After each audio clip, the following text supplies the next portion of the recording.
Full screen. And away we Yeah, go. girl, and away we go. All right. Okay.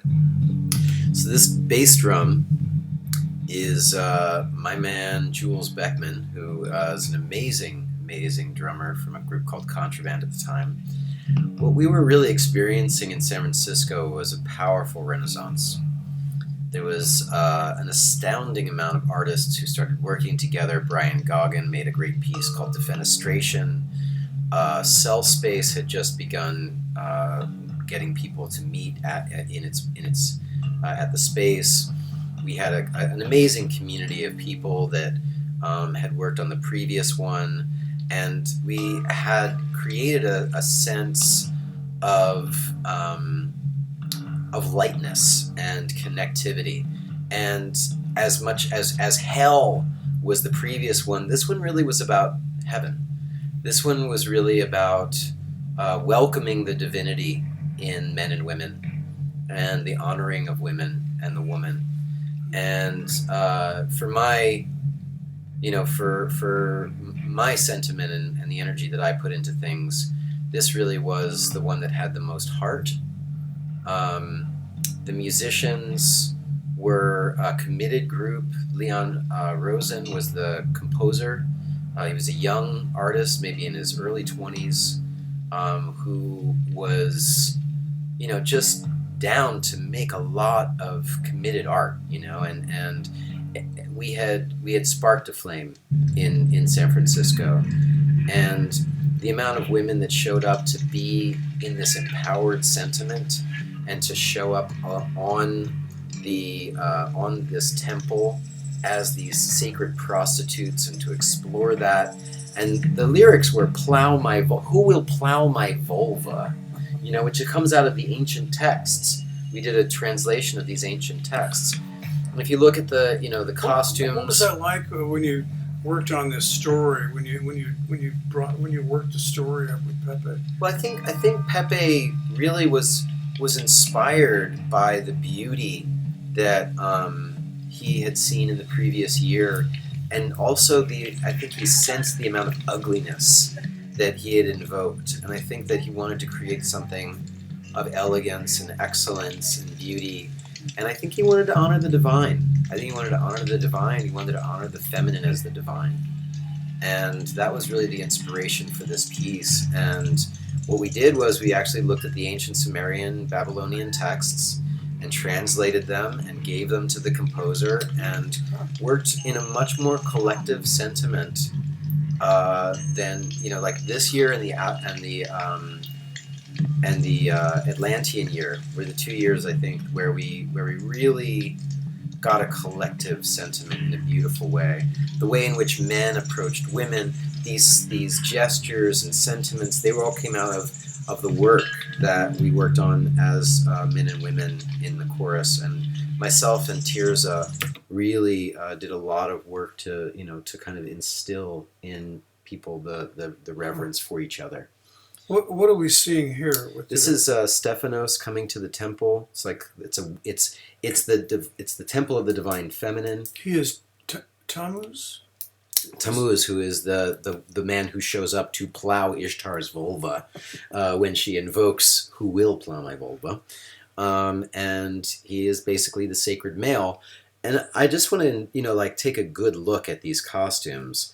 So inspired, next level.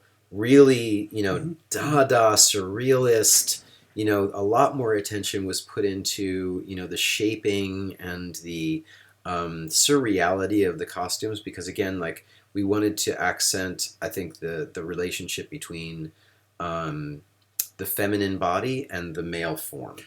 Do you know who did the costumes? I know that the majority of the design was Pepe's ideas and drawings, but I think that the manufacturing was a collective, including Eddie Hallett. What is his headdress? What is that? Is there symbology at work there? Well, a massive phallus, I think, again, what we're really looking at and what I'm seeing thematically across all of Pepe's work is a sentiment of the male and the female. Really, in Empress Zoe, it was about this kind of confronting of the woman and the man. It was ugly and messy and visceral. And as you'll see in this opera, it's much more deeply reverent, and as you can see, like people really going deeply into their bodies and the somatic power of each other, of the body. We did a lot. Tirza and I and the group of people who were responsible for kind of getting all of the physical information out to people. It was all about reverence, and it was all about the physical extremity. And blessing. Like if you look at the shape of his hand, it's the sign language for I love you, but it's also this sacred symbol of acceptance and welcoming, And so, so much of what we did in the rehearsal process was about bringing especially women, into this sentiment of power. And as you can see, like there were a lot of little thematics where it's like the people walking with the mirror, the men as horses, leading the woman through the space. Every one of the women, this woman Cara Blanc being an extremely beautiful example of it, just physical beauty and luscious, exploration of space together.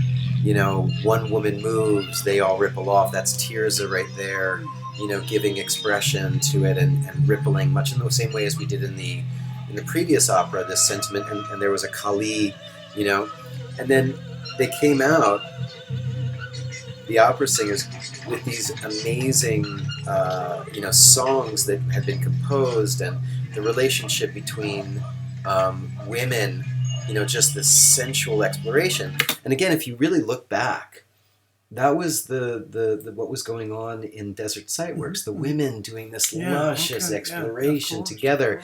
And as you'll see, the men, came afterwards. Like the women are in this luscious, sexy, just deep exploration of themselves and their bodies.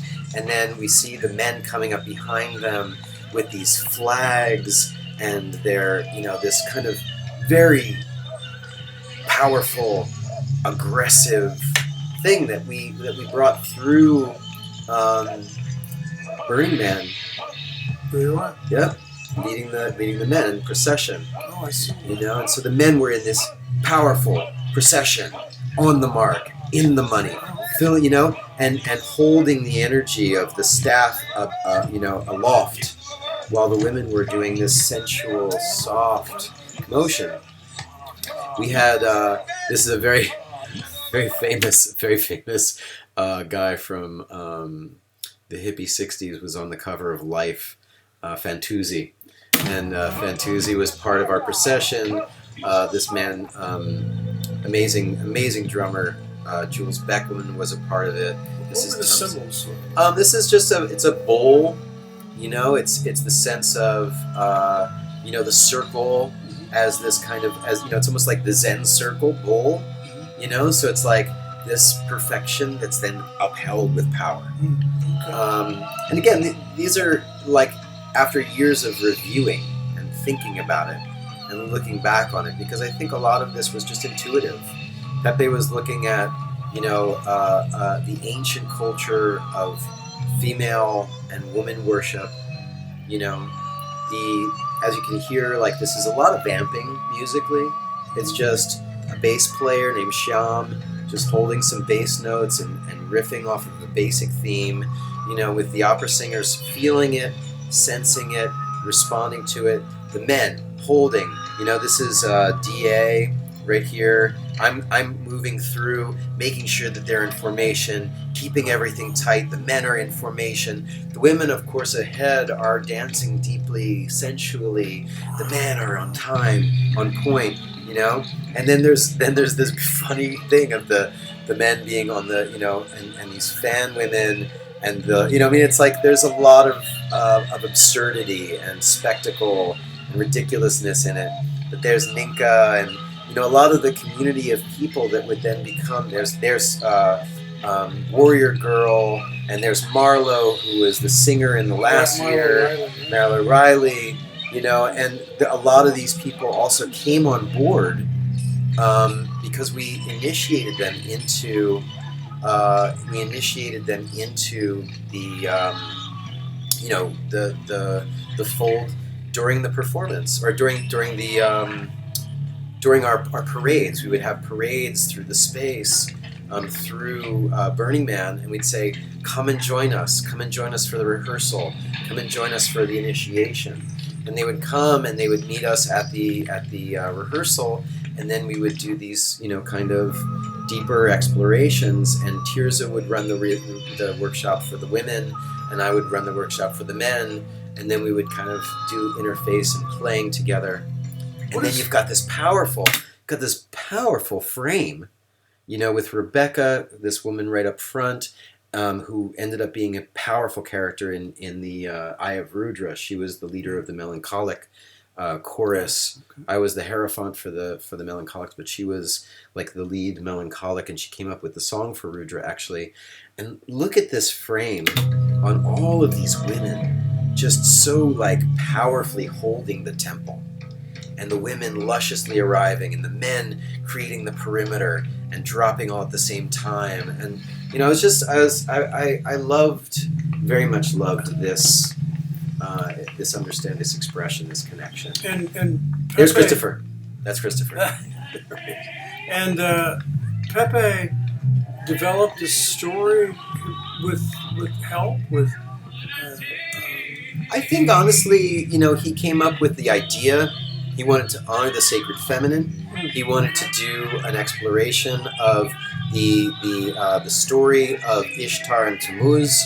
He wanted to investigate it and explore it, and it was really kind of him just saying, "This is what this one is about." And he gave it to us, to me and Tirza. There's Tirza, to really play with and to develop the movement. And he gave it to Leon to develop the music. And if you hear it, who will plow my vulva? Oh, yeah, okay. That's the first time I heard that.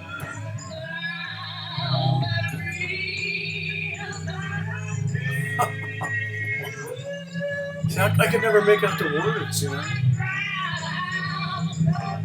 So he wrote the lyrics? Who wrote the lyrics? Well, again, it's just a direct translation of the ancient, Sumerian text. Huh. And it was taken by Leon Rosen and a number of other musicians. And, here's Lady B rocking the fan. One of the fan women, and just like, there's some real, if you look through this, you'll see astounding luminaries. You'll see characters that, have shown up on so many levels of the Burning Man and the San Francisco, scene. So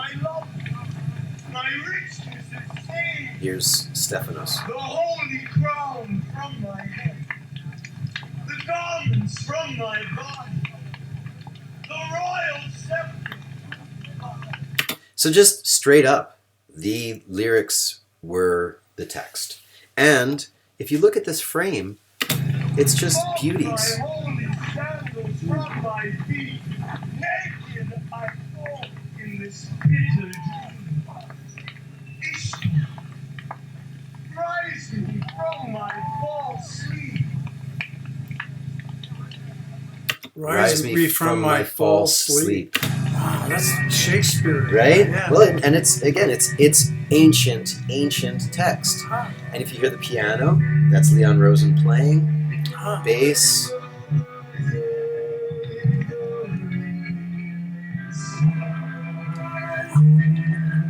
This comes alive when you know what you're looking at,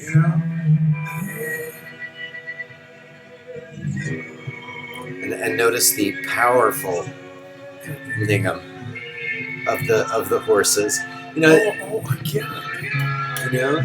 What? I think that's Lady B. Right there. Yeah, that's her. Yeah, that's Lady B right there. Yeah. And that's Patricia Miller, Yeah. an amazing theater director in San Francisco. She was Ishtar. Is that her? No, that's not. I thought that was Patricia. That's Diana. What was her? Diana D'Angelo. yes. Okay. But if you like I was saying, like all of like so many of the people that you'll see in these background pictures, they ended up in the Yard Dog Roadshow. They ended up in like they were deep and they were deep friends of mine at the time. They were part of this San Francisco Renaissance. Look at this. What's happening? Explain what's happening. This Ishtar is is arriving. yeah. So Tammuz has come to the temple, and he's been allowed in by all of the women of the temple, and they've called Ishtar. Ishtar has been circling the temple the entire time, singing, "Who will plow my vulva? Who will plow my vulva?" And Tammuz says, "I am the one. I am here at your temple. Wake me from my false sleep. Come and arrive." All of the women are here saying, "We are here for you. Ishtar, come." So, everything, I think Pepe, if I really look at this as a through line, and I start to acknowledge what's really, the timing really tight, and, if I really acknowledge what was going on here, there was this, we're here to understand the relationship between the deep feminine and masculine. And at first it was through a very dark story of hell and all of the darker forces. And this was really the heaven story. This was really what is it like when men and women come together in real balance. And you see the women are circling the men now. So the men held a perimeter. They held a perimeter. That's, again, Rebecca, who did a really amazing job in the next one, but she's holding this powerful force here. She actually ended up being with Stephanos for many years. But the darker forces come out to greet the edge, and the women circle the men on the perimeter as the men have held this circle and perimeter. Now the women are going to them while Ishtar and Tammuz face off.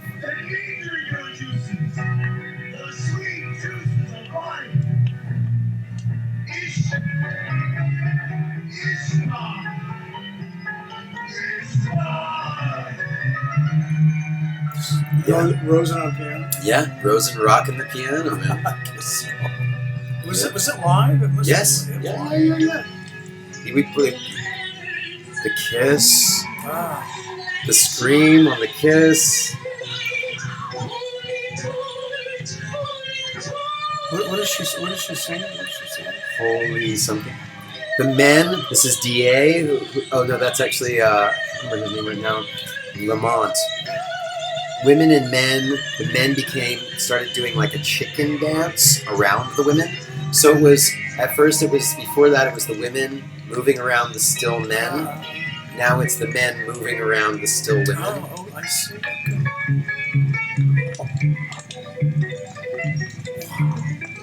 Body paint is fantastic. And again, I believe all of this there's Tirza and all of her finery. I believe all of the body paint again was Nurelli. And then at a certain moment after the men and women have courted each other, then all of the people will begin to spin. They spin for a while, they grab hands, and then they move around the circumference. Did you choreograph? This was your job? Yeah, this was my job. I choreographed all of this. Tirza and I created all of this.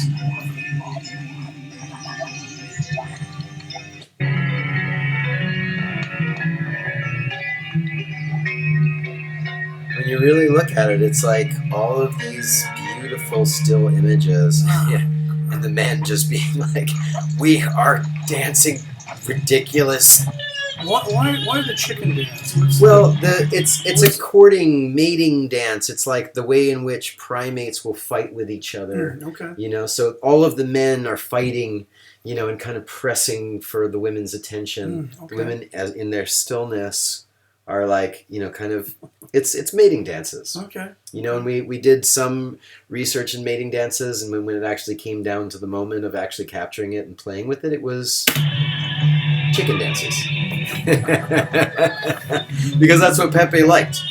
You know, he was like, that's better. You know, like make it simple, make it like elemental, make the men look stupid.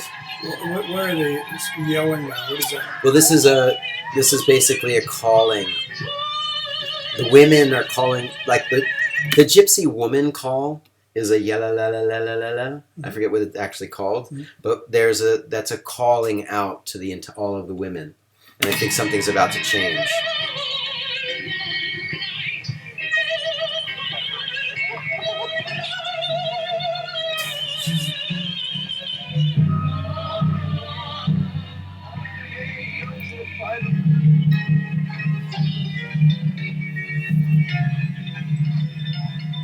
But again, just like a complete honoring of the sensuality and sexuality of women is really what it was about.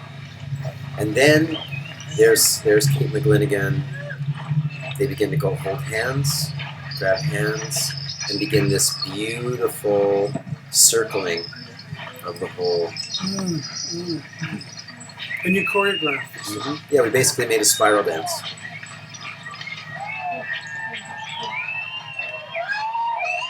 It looks like fun to me. It's beautiful. Oh, I see a spiral dance. Jesus. And we encircled the entirety of it, and that's when the flames went on up on the stage.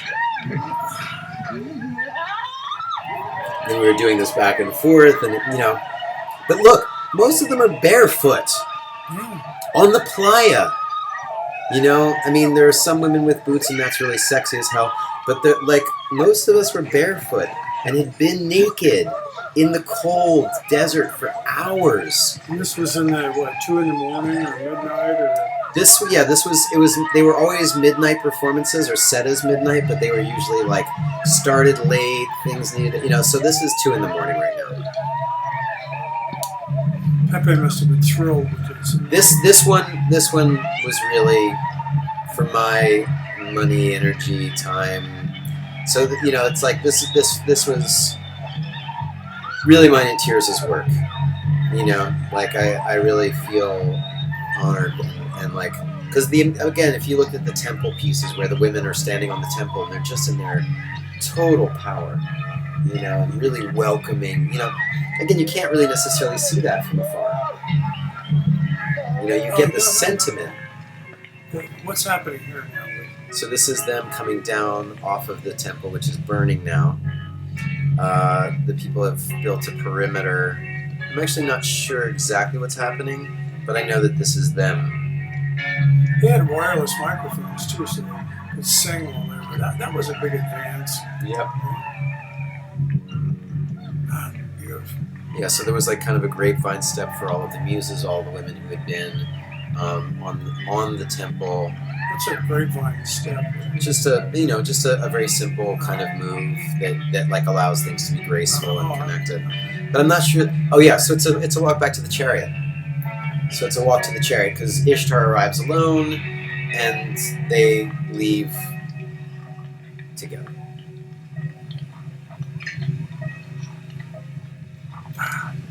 Costumes are fantastic, and the horses and the.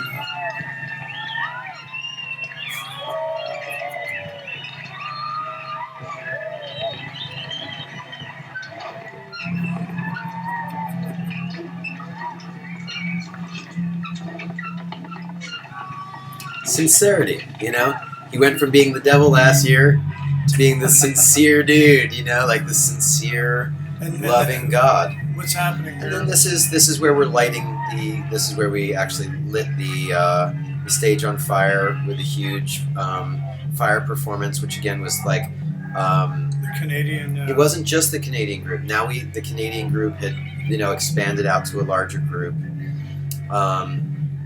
And what is this? That's Rebecca. This is just her holding powerful space. We did the women, mainly women fire performers, did a dance. There's Tanya. So the procession is going in a big circle around the temple while this fire performance is happening. And again, this was in majority women fire performers. But that's... he's going to hate me that I can remember his name. That's Cara Blanc. Again, she's a beautiful woman. And then this is their final aria as they're together. What is she singing? What is she saying? I don't know. I don't know, but again, most of it was these direct translations, and then I think we do a kind of a leap. But if we really look at it, it's like, and again, that's Brian Goggin. That's an amazing, like, she's a dance choreographer, in San Francisco, the woman who was just on. It's all like it's like such an incredible community. Camille was her name.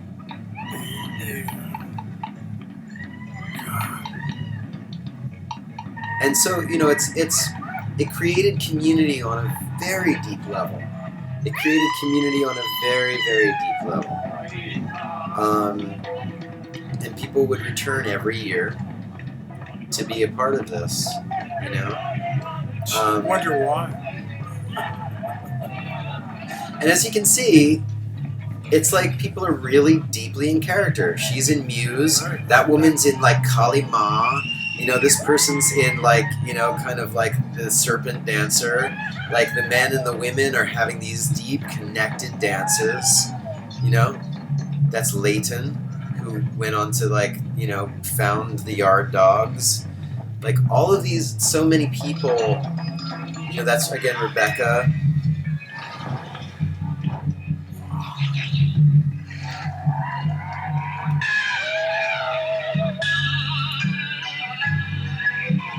And honestly, this is us vamping until those things fall.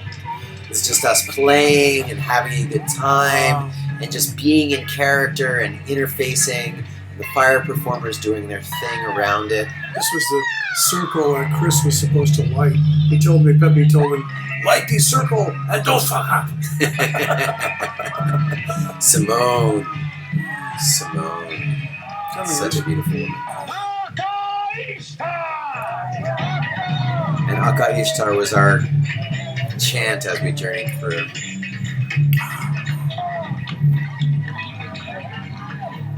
When we paraded, it was Aka Ishtar was what we, like, paraded with, and then we would say, "Come to initiations," But so many beautiful women and men, just, like, doing this committed. Look at that. Staggering.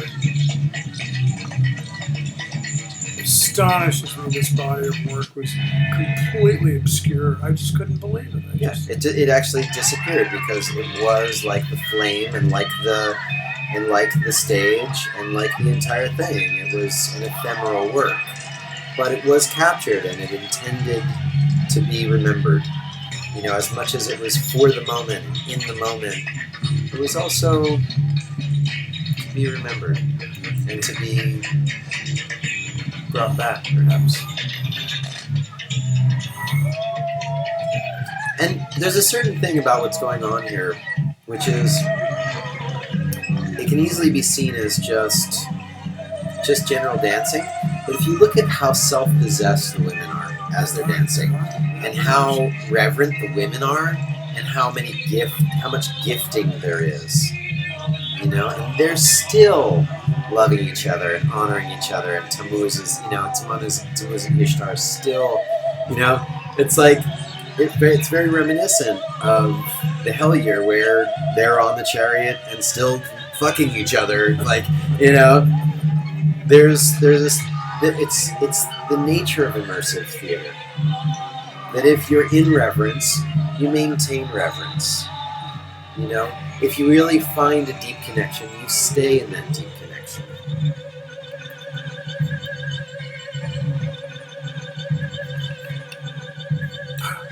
God, fantastic creative.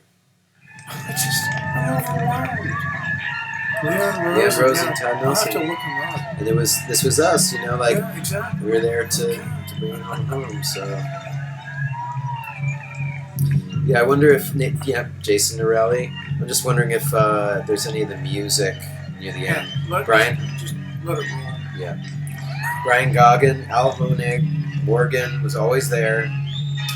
Suzanne Couture was very excellent. Denzel, Fantuzzi was mentioned. That's awesome.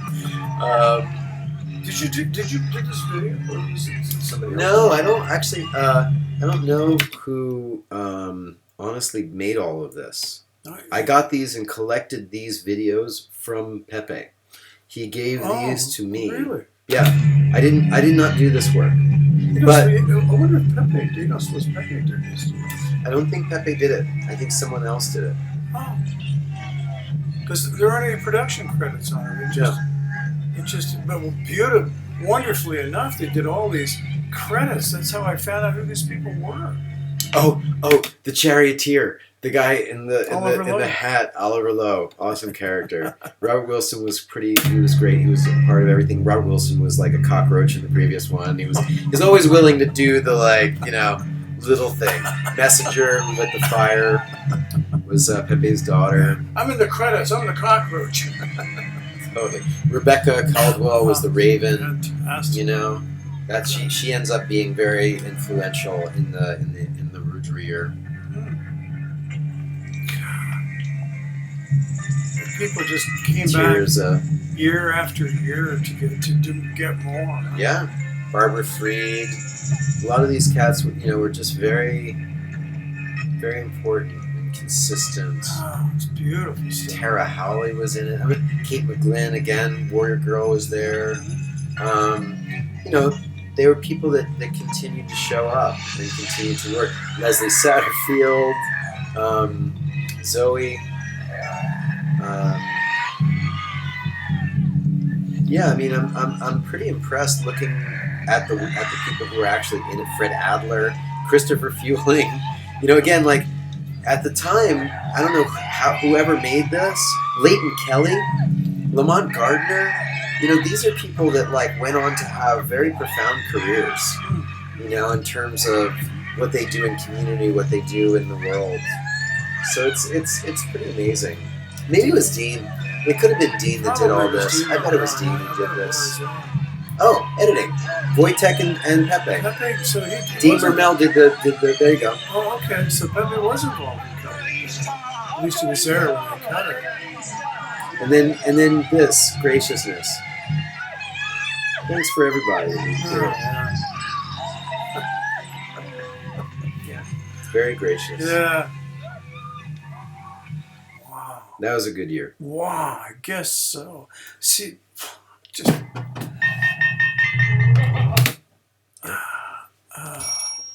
Just a second, I have to do my little technical thing. Do it. I'll fuck this up. And you want to end that too? Yeah.